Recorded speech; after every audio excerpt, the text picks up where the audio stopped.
Morning, morning, morning. Welcome to the Texas Real Estate Show. And here we are to talk about everything real estate.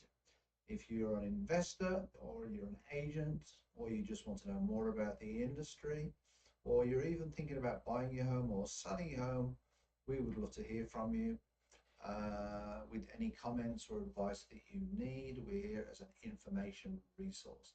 I'm here today with my good friend Miss K, as they call her in the industry. How you doing, Miss K? I am good. Are you living the dream? I am. It's hot today. It's hot and raining. I don't. It's hot, but it's going to rain at what, 4 o'clock? Yeah, and it's raining a little bit right now. It rained a little bit on me when I was walking in, so just Well, it was, the heat index yesterday in Houston was 115 degrees. yeah. Yeah. Figure it out. Okay, I just needed to figure it So out. it's pretty interesting. And you haven't been watching the DNC conference this week?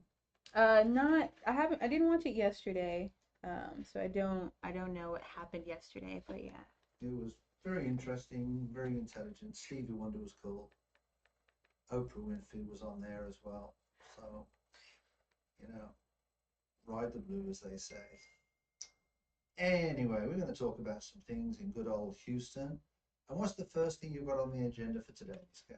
So today I actually have something that happened in right in our backyard, I guess we could say. Our most famous what area, Buffalo Bayou, there was a collapse. The trail, and it's a biking trail that people go to, and it's right next to a pretty big apartment complex. So the sidewalk caved. I wonder what effects that's got on the apartment. Yeah, that's what I that's what I was thinking because Get some engineers out there quickly. yeah, and it says at least two light fixtures behind the apartment complex sunk. A large vertical crack could be seen in the section of the wall that supports the trail. So if you guys can see the pictures of it, it looks very scary. I can't imagine being on that trail when that happened. That's what I would Can you be. imagine just any bowl of cornflakes and you're on the ground, you little dog? Right, right. And then it just boom, it collapsed. So I wonder how that's going to affect, because it's a pretty what ritzy area, I would say, living downtown. Um, and they say that the development hasn't released any data of how it collapsed. But yeah, I wonder how that's going to change the rental prices. If I was a renter in that area, I'm immediately going down and I'm like, what the heck is going on here? So, Well, I guess it's the story of America's infrastructure. Our infrastructure in America is terrible. It's amazing to me how in England we still have buildings that have been standing for over 500 years. And, in America, you've got bridges collapsing. What was the big one up in Pennsylvania or something? in um in Baltimore. Baltimore. Yeah, I can't remember the name They of the built it pretty bridge. quick though. The governor got his sort of, he got his spanners together up there so they could get it built. So apparently they got it done pretty quickly. Yeah, they had to. That was the only way in and out of that If city. It not to was, drive around the thing, yeah, you and know. yeah, And absolutely. so I've never understood why that is the case. Why there's so many bridges, there are people who refuse to drive across bridges because It's of just I don't know if it's the standard or it's just the materials they use. I mean, there are a lot of bridges in the UK yeah, but they're made out of stone. out of stone. Mhm. That's so interesting to me because ours are made out of like wire. And they're still there for years and years and years. Yeah, that is so crazy. You know, I mean, some of the more modern bridges are probably made out of, metal. Yeah. But I personally think in Europe they spend more money on the infrastructure on maintaining the infrastructure. I Yeah. mean, in Houston, if you really look around, I really think that, our roads are terrible. Hmm. Do you know the car that I would love to drive in Houston? a monster truck, so you don't feel the No, speed bumps. not, not the other way actually. A little UK Mini. Oh no, you'd be flying. You'd But the problem is, I'd be breaking the suspension all the time because of the holes in the road. exactly. You know, You just especially the speed that sometimes I want to drive. oh my gosh. I'm glad I've never seen you drive that You fast. know, I love them little minis with the little Union Jacks in the back. Yeah. Yeah, but I'm there. Yeah, I. But I think I think the quality of the infrastructure is very poor. Mm-hmm. I think from an engineering standpoint, I think the engineers need to take a stronger role. But I think the problem is in America, everything is down to the bottom dollar. Everything. In San Francisco, I'm sure that they don't have this job anymore. But the Golden Gate Bridge, they have maintenance crews and even the painting crews.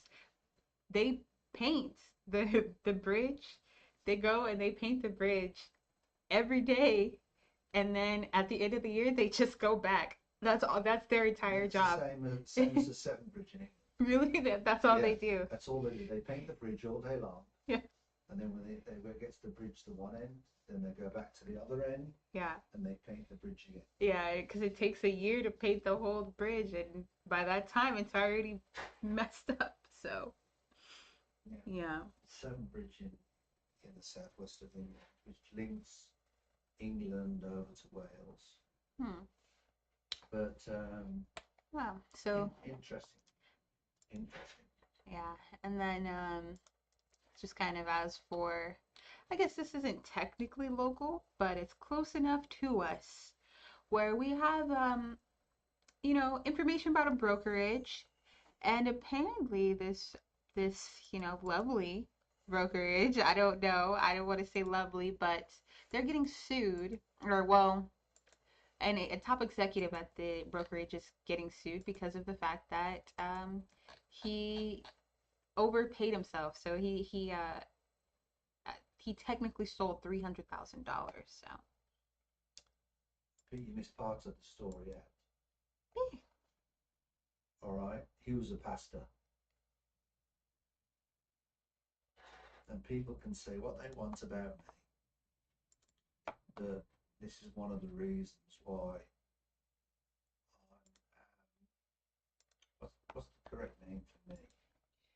I don't believe in a specific God, but I believe agnostic. agnostic. And the reason is this guy was a pastor, so basically he's not paying any tax. He's got a 503c. Well, he was a former pastor. He's not a pastor anymore. He used to be. Yeah, well, I wonder if his church was still going. Yeah, he's a former pastor of the church. And the part that's interesting is a prominent commercial real estate brokerage in San Antonio is accusing its former president of stealing at least $300,000 and mishandling company finances. DH Realtor Partners sued John Cannon, who is also a former pastor, alleging he took unauthorized salary increase and stole money through transactions during his time with the firm from 2016 until last February, the San Antonio Business Journal reported. Let me ask you a question, and you're not going to want to answer this question. Who do you think is more a pastor in Houston? Joel Onstein or Jim McIlvaine from Mattress Mac? Well, I don't like Joel Osteen whatsoever. So, Because to me, Mattress Mac gives more back to the community yeah. than Lakewood Church. So I think we should call Mattress Mac Pastor Mattress Mac. Because he gives it through the goodness of his heart, you know. And it's so, I don't know if it's still the case, but about 2 years ago, we walked in to get a mattress, and there he is standing at the entrance. Oh yeah, he likes to hang out at his stores. He loves to. And I'm like, you're the celebrity. You're hanging out at your age at the front, and I'm like, I want to be just like you, but sorry guys, I ain't gonna make it. He loves being at his stores. He likes to take pictures a lot. Can you imagine when his day comes? Oh, everybody's gonna be in tears for Mattress I think that the whole city is going to close down for the The day. whole day. I really think that is the case. The whole city is I going to think the close whole down. city will have a holiday for Mattress Yeah, he's a local hero. There was that honorary mayor in Austin that everyone loved. They loved this. He was just the epitome of keep Austin weird. So that's what I feel like Mattress Mac is to the Houston area. And when that guy passed, everyone was very very upset. And I think they have just like an honorary day, like you said, for him every year. So that'll probably be what happens. They should have one for him now before he passes. I want Mattress Mac to live for another 100 years. Right? Because we're definitely going to have other events that are going to impact the city. Yeah. And I don't know if his family intend to run the business. I think his daughter's involved with the business a little bit. She seems to take more of a backseat than dad. Yeah. But anyway, back to the pastor. Cannon began paying himself more than his authorized salary starting around 2019, leading to overpayments of over $100,000 according to the lawsuit against him. In addition to orchestrating unauthorized salary increases, DHRP, under the management of Sage Partners, has accused him of manipulating financial transactions to enrich himself. DHRP is seeking up to $1 million in damages. So, as they should, because yeah, and they're also suing his former accountant because they say that he or she helped aid in his unauthorized transactions, which of course there has to be somebody, right, to help him do this. So yeah, and then he's countersuing them, saying that they are unfairly blaming him for that DHRP is unfairly blaming him for its financial problems, and he says that he even loaned the company money to help cover payroll last November, but has not been repaid. Well, you loaned the company the money that you stole from them, so they're not paying you back. Um, but he is a senior vice president at another real estate firm, and he says that DH Real Estate financial troubles are not his fault, and they just want somebody to use as a scapegoat, essentially. But Interesting. yeah, so now they're kind of going back and forth. So I'm intrigued to see, and this is probably going to be a long trial. So or a long lawsuit. So I'm interested to see how this is going to work because I really want to know what the truth is. I think that he more than likely did overpay himself. Um, but they're trying to get 100 or $1 million in damages, and that's probably where he's able to say, oh, they're just trying to get me to cover their financial issues just because even though they're alleging $300,000 in debt, they're, suing for 1 million. So, Right. Yeah. Okay. So, move on time. Mm-hmm. We had the Democratic National Convention this week, and one of the things that I got very excited about with Kamala Harris was she's trying to do an affordable housing program. And what she's trying to do is do an affordable housing program. And also, it's twofold to help the homeless problem. And one of the things that she mentioned was to give up to $25,000 as down payment assistance to help people buy homes. Now, I agree with that and I disagree with it. I think if people qualify under certain circumstances, which I'll go over in a bit, I think it would be an absolutely wonderful tool first-time home buyers to get into homes. But I don't think that $25,000 should be forgiven after they've lived in the house for 3 years or 5 years. I think that $25,000 grant should stay with the house until they've sold it. So the government basically they're not really getting the $25,000 back, because $25,000 now and $25,000 in 25 years' time is going to be worth an awful lot less. Right. But it basically, I think it's wrong when people, because to me, people are playing the game of, well, I'll get down payment assistance, but in 5 years' time, it's all gone. And to me, that's taxpayers' money. If in the event that the property is foreclosed on, which I know has been a problem in the past with people doing down payment assistance programs, because they haven't looked on the home, then that $25,000 down payment assistance program should be what they call a first lien on the property. So then that property goes back to the government, and then the government should be able to get their money back, with no additional fees, but just get their money back, and then the bank should be able to get their money back, essentially. Yeah. And I think that could be a good way to do it. One of the problems you get with down payment assistance programs is there are some areas that do not like down payment assistance properties in their area. They look on them in a very, very poor way. And the other thing is, if you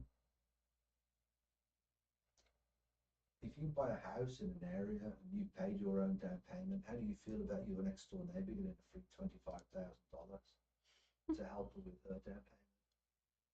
Yeah, but I mean, mind your business.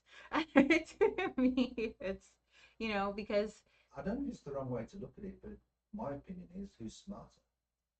exactly. It's like, I mean, I'm also, you know, I probably wouldn't tell my neighbor, I would be like, oh yeah, we got the down payment assistance, we got Some people this. can't give them that, sure. That's true. Some people get very excited. When I was in California, they had a plan.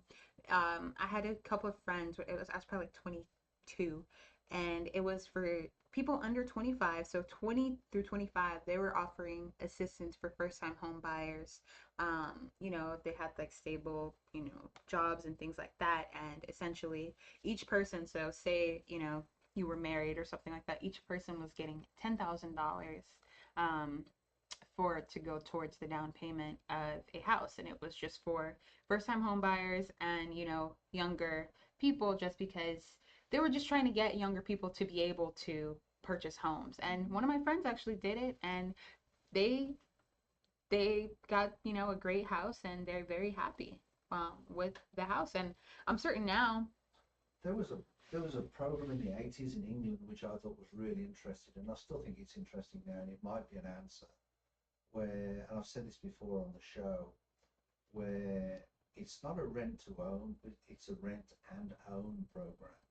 So basically what happens is there's a new home, and basically the person that's in it remains a tenant and pays the rent, half of the rent, and pays half of the mortgage.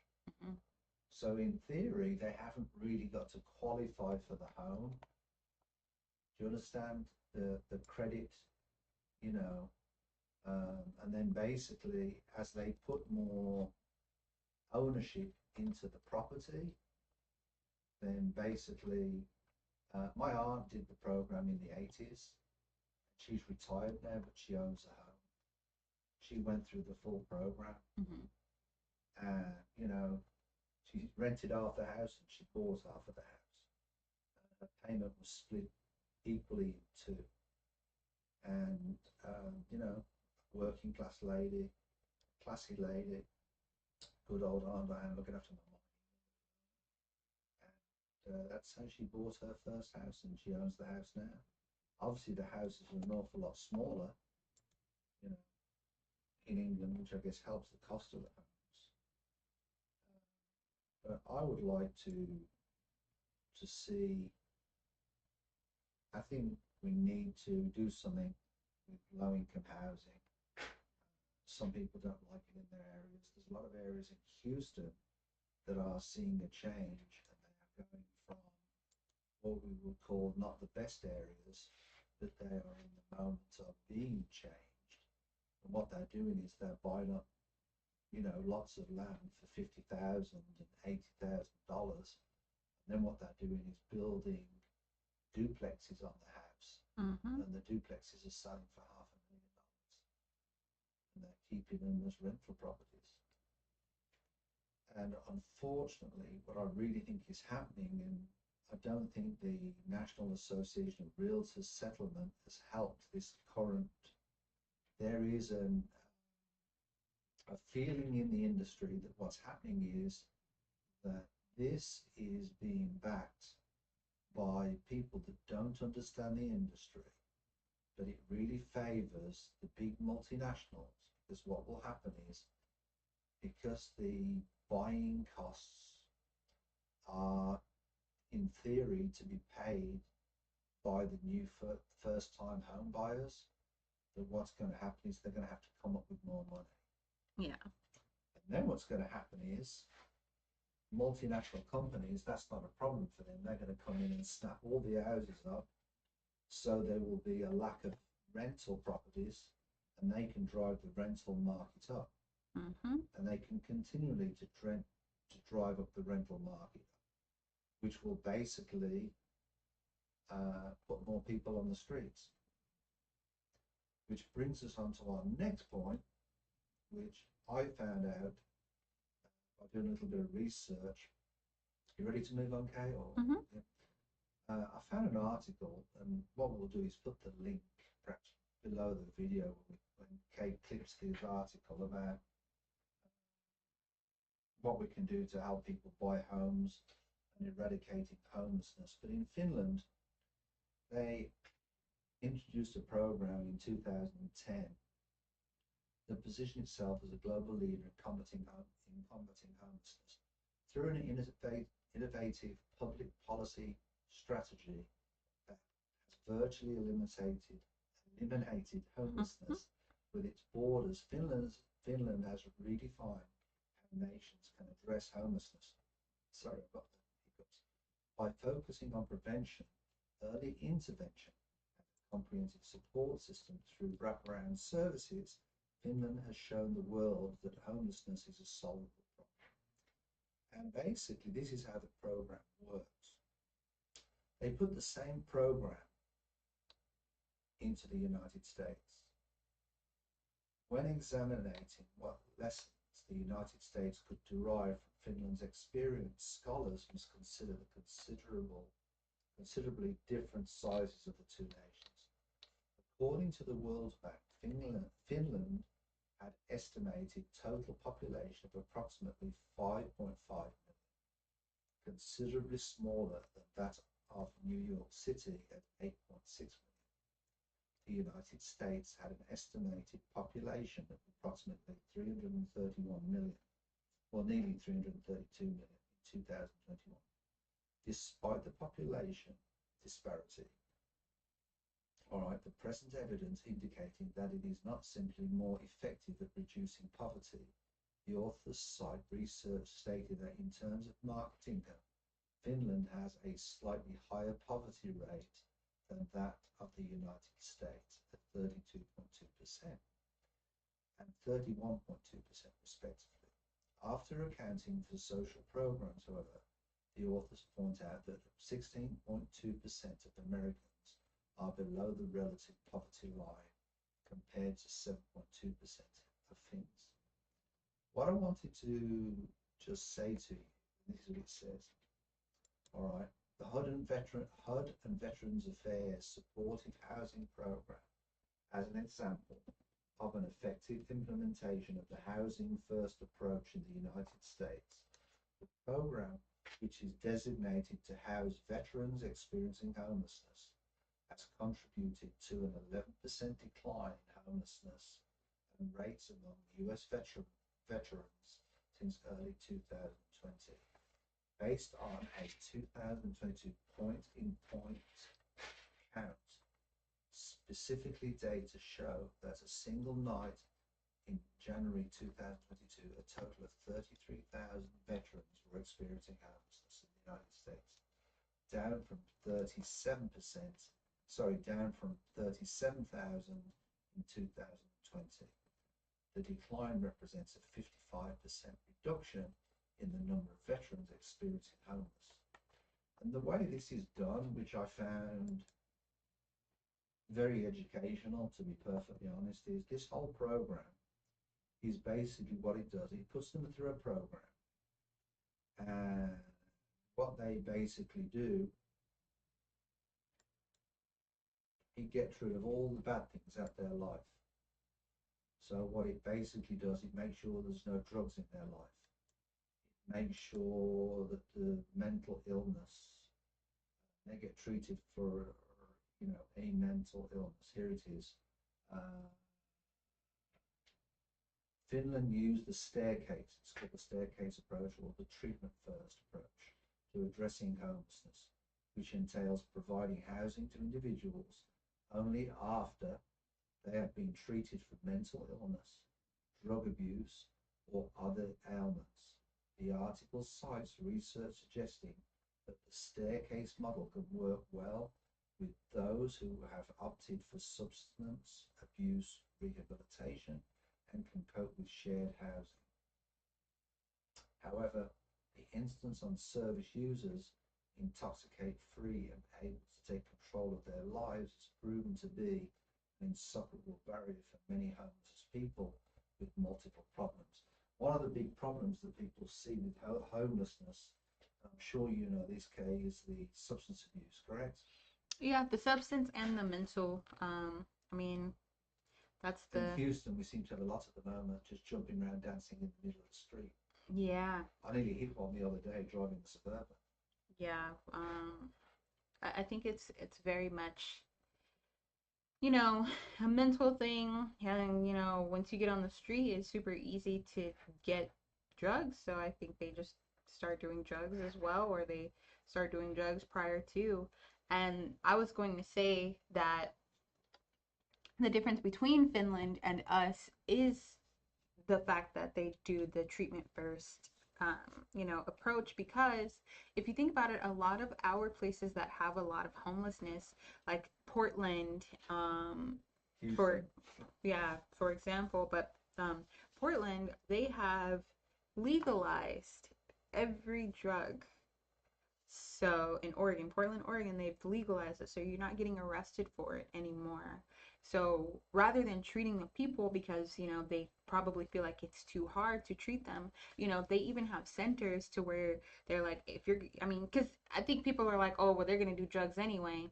So what they do is they have treatment centers for when you can, sorry, not treatment centers, but clean needle centers. So they're treatment centers, but also they will give you a clean needle so that you're not, giving yourself hepatitis or HIV or something like that.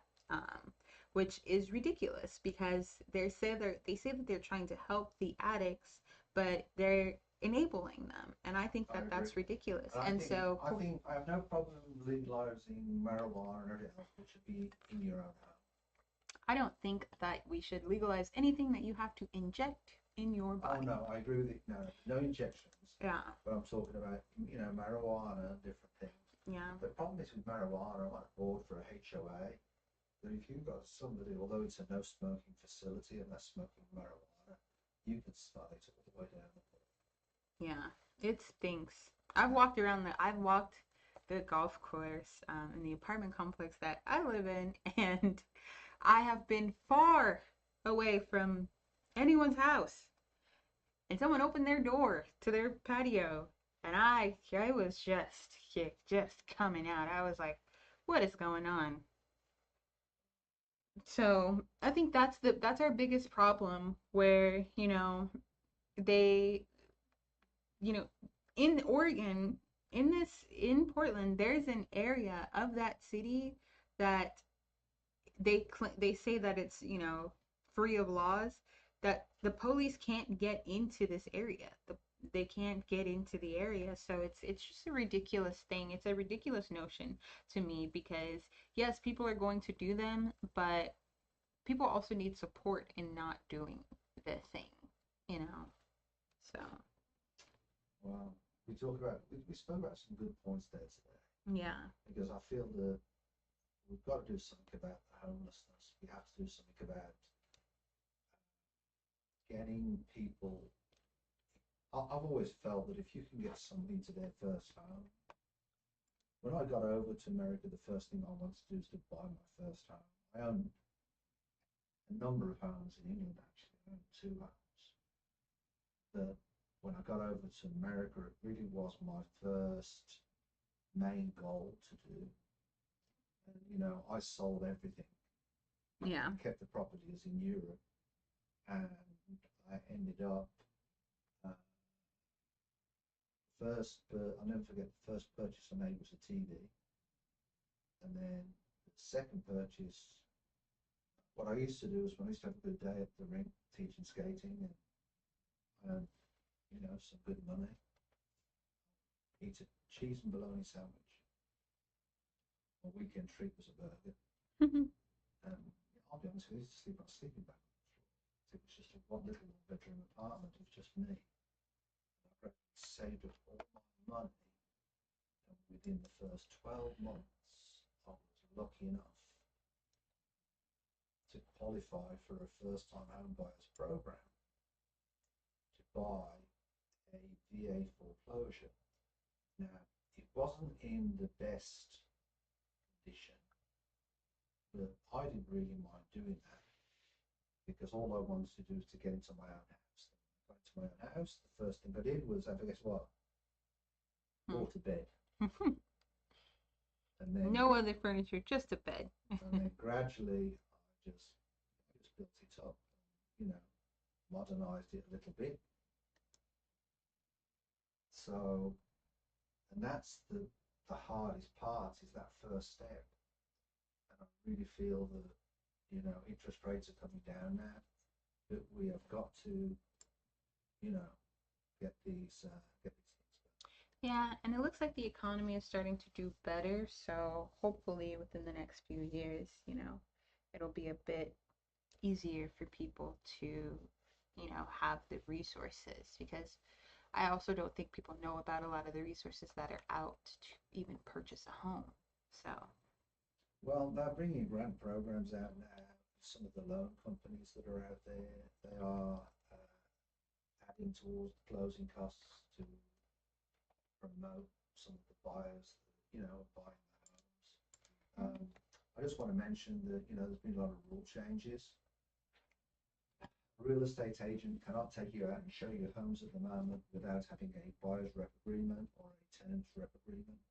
So, please, thank you so much. Give you a hard time, but not so much with leases. But if you want to see a property and you won't sign a buyer's rep agreement, that agent can be fined on the first occasion. Then it's another $500. That's $1,000 on the second occasion, and $1,500 on the third occasion. so does this mean that someone can't go view a house without a real estate agent now? No, there's some systems that will allow you to do that, but I wouldn't recommend that. What you can do, there's another form they do, which is a one-page form, which is a concierge. So you can pay them to go and see the house, but you have to pay the agent with a check or whatever it is to go, you know, see the house before you go in. There has to be a financial amount that transfers hands. Okay. And that's just a one-page form. You can do it for a day, just to go in and see the house. But even, I've always said it, I would not recommend anybody to buy a house. I would not recommend anybody to buy a house without a real estate agent, because the benefits outweigh, you know, if it's done properly, there's even ways around it, you know, costing the buy. But it's just, all we need now, the most important thing we need now is we need the buyer's permission to say that, look, this is what the seller's going to pay. Yeah. And if the seller's not going to pay, then, you know, we've got to sort something out. Makes sense. Okay. Mhm. So that's all from us, I guess, for this week. From the Texas Real Estate Show, I think we've covered some interesting points this week. Mhm. Go watch the Democratic Convention. It's been very interesting. It's the final night tonight. I think it's a very interesting time in American politics. I really do. For the running for the election. But I want to thank everybody for watching the show. Please like, subscribe, and turn on notifications.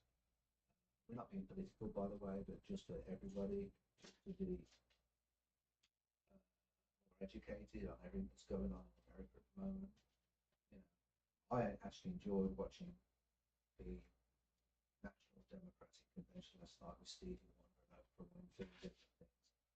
I've actually learned quite a lot this week about American politics. But anyway, please like, subscribe, turn notifications, okay? That's all I have. You guys just have a good rest of your week, and we will see y'all next week. Yep. And if you want to contact me through Google, C21 Olympian Texas or Century 21 Olympia. My name's on the badge. So until same time, same channel next week. See you later. Ta-ra for now.